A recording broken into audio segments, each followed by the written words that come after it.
విద్యుత్ అందింది. ముఖ్యమైన విషయం ఏంటంటే ఆయన సోలార్ పవర్ ను హెల్త్ కేర్ కోసం, ఉపాధిని మెరుగుపరచడం కోసం ఉపయోగించారు. నేడు ఆయన ప్రయత్నం ఆయన చేసిన ఈ పని మణిపూర్లోని స్త్రీ శక్తికి ఎంతో ఉపయోగపడింది. స్థానిక మత్స్యకారులకు, కళాకారులకు కూడా దీనివల్ల సాగిపోవడానికి దాదాపు 75 నుంచి 80,000 రూపాయల వరకు అందిస్తోంది.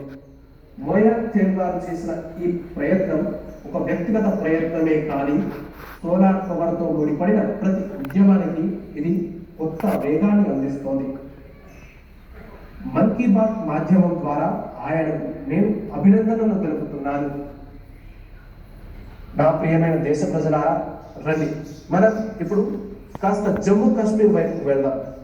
జమ్మూ కాశ్మీర్ తాలూకు సాంస్కృతిక చారిత్రాత్మక వారసత్వానికి చెందిన ఒక కథను మీతో పంచుకోవాలనుకుంటున్నాను.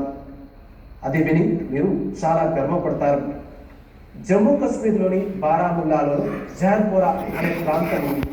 అక్కడి ప్రజలు కొన్ని ఏళ్లుగా కొన్ని ఎత్తైన దిబ్బలను చూస్తూ వస్తున్నారు. కళ్ళు వాటిపై పడ్డాయి. వారు ఈ ప్రాంతాన్ని ప్రత్యేకంగా చూడటం మొదలు పెట్టాక ఈ దిబ్బలు కాస్త ప్రత్యేకంగా కనిపించాయి. అప్పుడు కొన్ని ఆశ్చర్యపరిచే విషయాలు వెలుగులోకి వచ్చాయి. ఆ దిబ్బలు సహజమైనవి కాదని పరిశోధనలో తేలింది. మనుషులు నిర్మించిన ఏదో పెద్ద నిర్మాణపు అవశేషాలుగా వీటిని గుర్తించారు. ఇంతలో మరో ఆసక్తికరమైన విషయం జరిగింది. కశ్మీర్ నుంచి 1000 కిలోమీటర్ల దూరంలో ఫ్రాన్స్ లోని ఒక మ్యూజియంలోని ఆర్కైవ్స్ లో ఒక పాత మస్కబారిన చిత్రం దొరికింది. బారాముల్లాకు చెందిన ఆ చిత్రంలో 3 బౌద్ధ.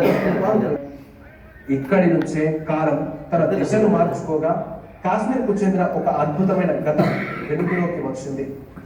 ఇది దాదాపు 2000 ఏళ్ల ప్రాచీన చరిత్ర. కశ్మీర్లోని జైన్పోరాకు చెందిన ఈ బౌద్ధ నిర్మాణ అవశేషాలు మనకు కాశ్మీర్ చరిత్ర, గతం ఏమిటన్నది మనకు గుర్తు చేస్తాయి. దాని గుర్తింపు ఎంత ఉన్నతమైందో మనకు తెలియజేస్తుంది. నా ప్రియమైన దేశ ప్రజలారా, ఇప్పుడు నేను మీకు భారతదేశానికి 1000 కిలోమీటర్ల దూరంలో జరుగుతున్న ఒక ప్రయత్నం గురించి చెప్పాలనుకుంటున్నాను. మనసులను హత్తుకునే ఒక ప్రయత్నం ఇది. ఫిజీలో భారతీయ భాషను, సంస్కృతిని ప్రచారం చేయడానికి ఒక మెచ్చుకోదగ్గ ప్రయత్నం జరుగుతోంది. అక్కడి నవతరాన్ని తమిళ భాషతో ముడిపెట్టడానికి ఎన్నో స్థాయిల్లో నిరంతరం ప్రయత్నాలు జరుగుతున్నాయి. గత నెలలో ఫిజీలోని రాకీ ప్రాంతంలో ఒక పాఠశాలలో తమిళ దినోత్సవాన్ని జరుపుకున్నారు. ఆ రోజు తమ భాష పట్ల పిల్లలు తమిళంలో కవితలను చదివి వినిపించారు, ప్రసంగాలు చేశారు. తమ సంస్కృతిని పూర్తి మిత్రులారా, మన